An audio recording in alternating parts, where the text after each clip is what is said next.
If you could please let me know.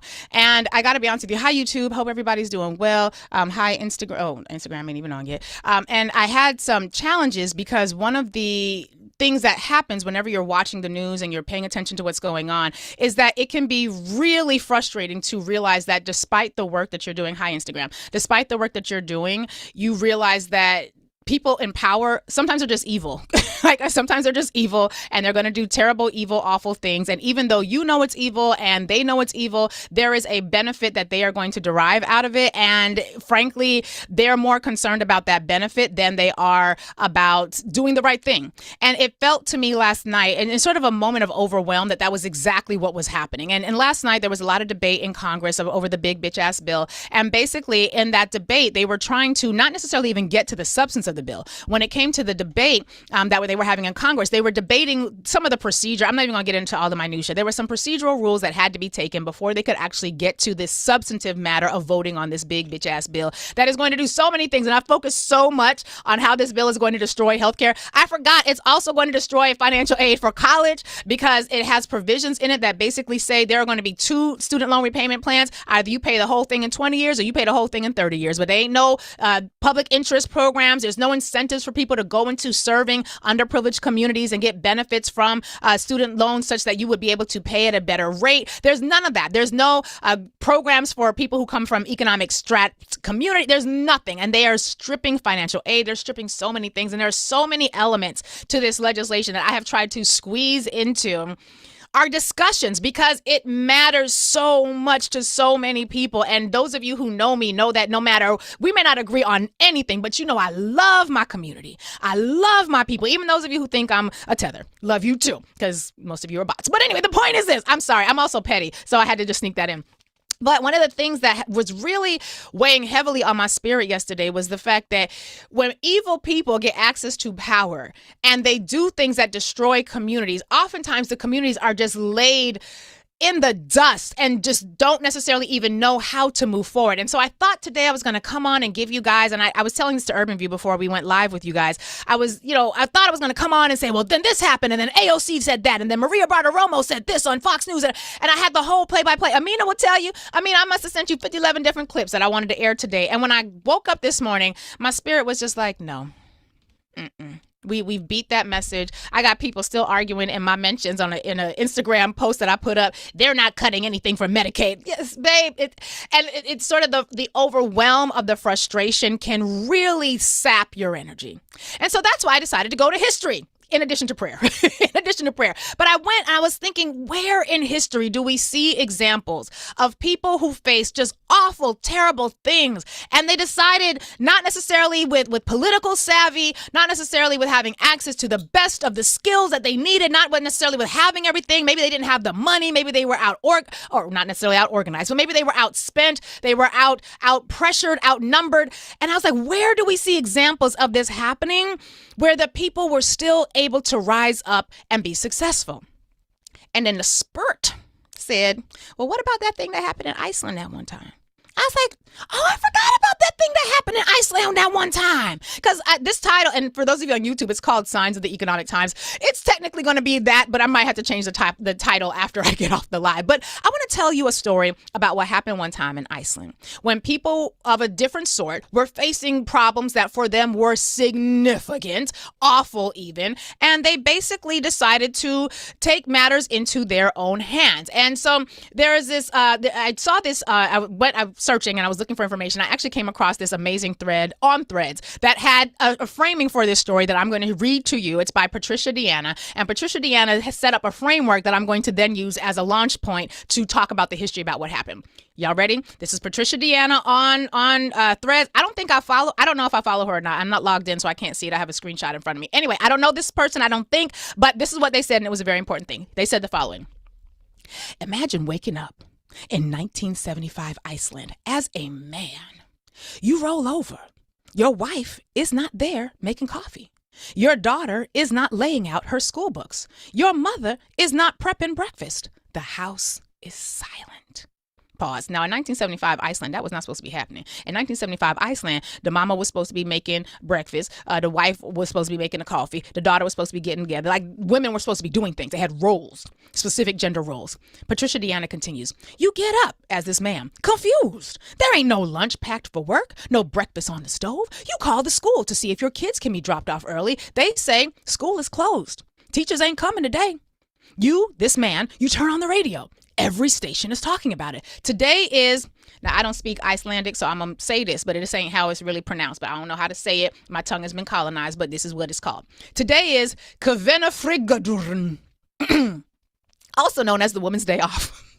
90% of Icelandic women are refusing to work, paid or unpaid. You scramble to get to work, dragging your kids along. Because again, as a man in Iceland in 1975, you were not used to taking your kids to work, to school. That's what your wife did. And you definitely weren't going to take them to work. That's what your wife would do if the school was closed. But you scramble to get to work, dragging your kids along. But when you arrive, your office is half empty. The banks are not staffed. Shops are understaffed. Nothing is running as it should. And your kids is hungry because again, ain't nobody cook no food. Ain't nobody pack no lunches. I'm editorializing right now, but that's basically what was happening. Patricia Deanna continues, across the country, men are lining up at hot dog stands, the only meal they know how to buy on their own. Hot dogs quickly sell out everywhere. Meanwhile, women are gathered in public squares, arm in arm, demanding to be seen. Why did they do it? Asks Patricia Deanna. Because they were tired of being invisible.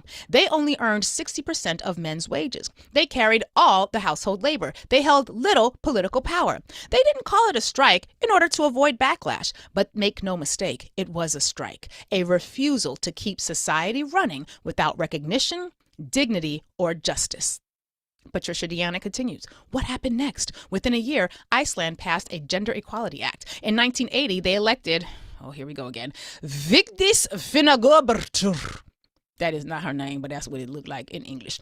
The world's first democratically elected female president. Today, in 2025, Iceland is the top country for gender equity. It wasn't just any kind of strike, says Patricia Deanna. It was soft power at work, opposing a system built on their backs. They showed the world, when women stop, the world stops. When women move, the world changes. So let's get into, that's the end of Patricia Deanna's thread. On Threads, you can find that. Jonah, if you could please go to Threads and tweet out the link. I'm going to, during the commercial break, I'll try to find it and send it to you if you don't have it. But when you look at the historical reports and recountings of what was happening here, the BBC has a really wonderful article that came out in 2015 that's called The Day Iceland's Women Went on Strike. And considering the fact that we were talking yesterday about Senator Lisa Murkowski, and the way that she represents the most trifling elements of white womanness, not that white women themselves are trifling, that's not at all what I'm saying. We have a lot of righteous out there doing amazing work, trying to hold their communities accountable, but the trifling parts of y'all. When we talked yesterday about the fact that Lisa Murkowski, who we're now calling Senator Lurky Murky, thanks to one of the Nubians, when Senator Lurky Murky did what she did with all that performance about, I'm troubled, I don't want to sign the legislation, I don't want to vote for it, it's terrible, it's awful, it's going to destroy everybody, but if I can get benefits from my own and damn everybody else, I'll do that. Oh, you mean I can't do that? Oh, damn it. I guess I'm going to vote in a way that's going to hurt even my own people, even though I'm loath to do it. That sort of bullshit ass womanhoodness, like that's some bullshit. That's some self-centered, absorbed, white nationalist, supremacist, uphold the patriarchy type of stuff. Now, you might be a patriarch. You might find nothing wrong with patriarchy, and that's fine. This ain't about convincing you about who should have a gender role and who should not. It is to say that the women in Iceland decided that the gender roles they had been ascribed, the lack of financial capacity that they were forced to deal with, the utter devastation of their political power mattered enough to them that they stayed their asses home. Or didn't stay home, left the house and left all of the tasks that were only within the province of women, left them undone and forced the men in their society to have to figure it out. Now, according to the BBC, 40 years ago, the women of Iceland went on this strike, refusing to work, cook, or look after children. Because I know we live in a society that's supposed to be equal parents and all that, but y'all, let's be clear. Raising children is considered women's work still to this day in this society. When Ronald Reagan became president, one small boy in Iceland was outraged. He can't be president. He's a man. And that little boy was so confused about a man being president because he was born to Vigdis Finnbogadóttir, who was a divorced single mother, who was a part of that woman's strike, who then became the first female elected president in the world. And well, in the world according to the modern era, because like African people, we don't had queens and people who were women who ran entire societies and civilizations. It's a very new thing for Europeans, but Africans had that. That's a story for another day. Anyway, Vigdis, the president, former president now, because this happened in the 80s, says she would never have been president had it not been for the events of that day when 90% of women in the country, 90% of women in the country decided to demonstrate their importance by going on strike. They talk about the fact that this was the first step for full emancipation for women in Iceland. It completely paralyzed the country and opened up the eyes of many men. According to the article, banks, factories, and some shops had to close, as did schools and nurseries, leaving many fathers with no choice but to take their children to work. This is a direct quote. There were reports of men arming themselves with sweets and coloring pencils to entertain the crowds of overexcited children in their workplaces. Sausages were easy to cook and popular with kids, and that's the one thing men could cook. They could cook sausage in Iceland. The jokes about that write themselves. I'm going to leave it alone. But the article continues to say it was a baptism of fire for some fathers, which may explain the other name the day has been given, which is the Long Friday. This is one day. They said that we could hear children playing in the background while newscasters were reading news on the radio. It was a great thing to listen to, knowing that the men had to take care of everything. Why am I sharing this today when right now Congress is voting to basically destroy the entire economic safety net that all of us rely upon in some way? Why am I sharing this today when yesterday we found out that as opposed to the private sector adding 100,000 jobs, they actually cut 33,000 jobs? And then today we got these weird jobs report numbers that were technically the unemployment rate went down, but reputable outlets, very conservative outlets like Bloomberg are kind of saying like, your governmental numbers is funky. Like the numbers that the government put out about the unemployment is funky. According to Bloomberg, June's unemployment rate fell, defying our and the consensus forecast for a rise, and payrolls grew at a decent clip. But we don't think this suggests the labor market is in solid shape, as the unemployment drop was due to exits from the labor force, while payroll gains were exaggerated by a Bureau of Labor statistics model that seeks to measure the impact of business formations and closures. Basically, Bloomberg, which has never been credibly accused of being a pro-black anything, they are a very conservative economic outlet or news source for economic information. They basically like, the government ain't on the up and up on these numbers. Why would I share this story today? Because as Congress is now voting and trying to push this legislation forward, which is going to do all the terrible things we have talked about and a whole host of others, we have to remember our power. Today on the Kwanzaa calendar is Umoja. Not a Kujichagulia. Umoja, which means unity, where we strive for and maintain unity within the family, community, nation, and race. And so what that means is we are going to have to get to a space where damn what they're doing in Washington. I mean, not everybody, but the evil ones. We have to get to a space where we are going to be able to assess what power we have, as did the women in Iceland. They were strategic. They did not call it a strike because they knew it was going to cause kerfluffle. They knew it was going to cause a problem. So they just vanished. They met underground, they did what was necessary, and they came to some agreements, and they just implemented it. Now, there wasn't Twitter and all of these social media apps and things happening in the late 70s, so that's fine. But the reality is right now, and as somebody just said on behalf of the men, women, we need y'all. Yes, y'all do. But this ain't about women doing something versus men doing something. This is about people, umoja, unity, unifying in such a way that we remember our power. Today, for the moment of gratitude, for those of you who are not listening in Urban View, we're sitting in a space during our moment of gratitude segments of really exploring the notion of human revolution and the obligation that we all have to not just plant good seeds and for our own personal harvests, but that if you are a spiritual person, whatever your religious practice is, part of your energy, your spiritual energy is going to also have to be considering how do you show up for the world? How do you show up for society, for the people, for community? And people within our community, in the black spaces, we got a whole lot of examples of what it looks like to have to meet in silence, to have to organize underground, as many are doing now, and then implement. I told this story today. This is a factual story. I suggest everybody go Google it and learn from it and understand it. Because earlier this week I'd mentioned the notion of a general strike and didn't really go into it a whole lot. And I'm not organizing none of that. I'm organizing, but I'm not organizing none of that. I don't know who is. I don't know. What I do know is that we come from a community. We come from a people who understand what time it is. Not everybody, but who understand what time it is. We have got to remember our source of power in this moment. And there's going to be a lot of news coming out today that's going to be very heavy. That's going to weigh on people. They're really trying to pass this legislation by tomorrow, July 4th, because Donald Trump wants a symbolic win. And if that happens, I need you to mourn what it is that you mourn, realize the depths of the evil that we're dealing with, go take a nap, eat you some salad, get you some veggies, maybe some chicken, because I love chicken. I ain't afraid to say it either. You could throw a watermelon slice on there too. I don't give a damn. Y'all the ones that got an issue with the stereotypes. And not y'all listening, but y'all who are the ones who made those stereotypes. Eat your favorite foods. Do what you nourish yourself. Take some time to pray. Gather your spirit, gather your energy, and then get busy. We got work to do. And it's going to look different across a variety of communities, but it's got to be done in a way that says we the people matter, however you define the people, that we the people matter, and that we the people are going to be reminded of our own power. We ain't got time to be intimidated by other people's money. We ain't got time to be intimidated by other people's power. We ain't got time to be intimidated by other people's whatever they got.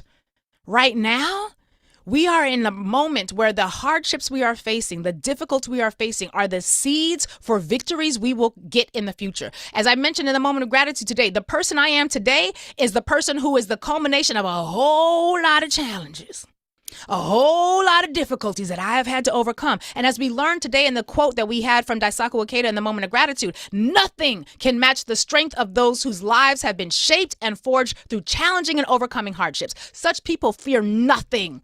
Ain't a whole lot that's going to shake me off my square. Ain't a whole lot that's going to shake me in my spirit power. I'm talking right now. So the politics is happening. The machinations are happening. The disinformation is happening. Yes, ICE is happening. All of these things are taking place. Get rooted and get grounded and remember your source of strength. Remember what the women in Iceland went through, what they experienced. As a result of their ability to organize effectively on their own terms. They didn't call it a strike, again, because it was not going to be effective for them to do so. They ended up electing the first female president, democratically elected in the modern European era.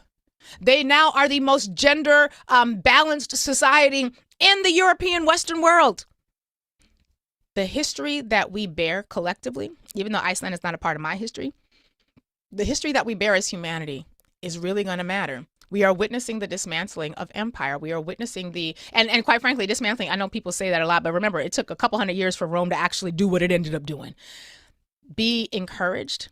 I want you to stay focused, stay on the phones, call them electeds, do what you got to do all of that work, but do not allow the onslaught of information that's going to come out of Washington, D.C. today or anywhere else in the world that we are distracted and forced to look at because of squirrel politics.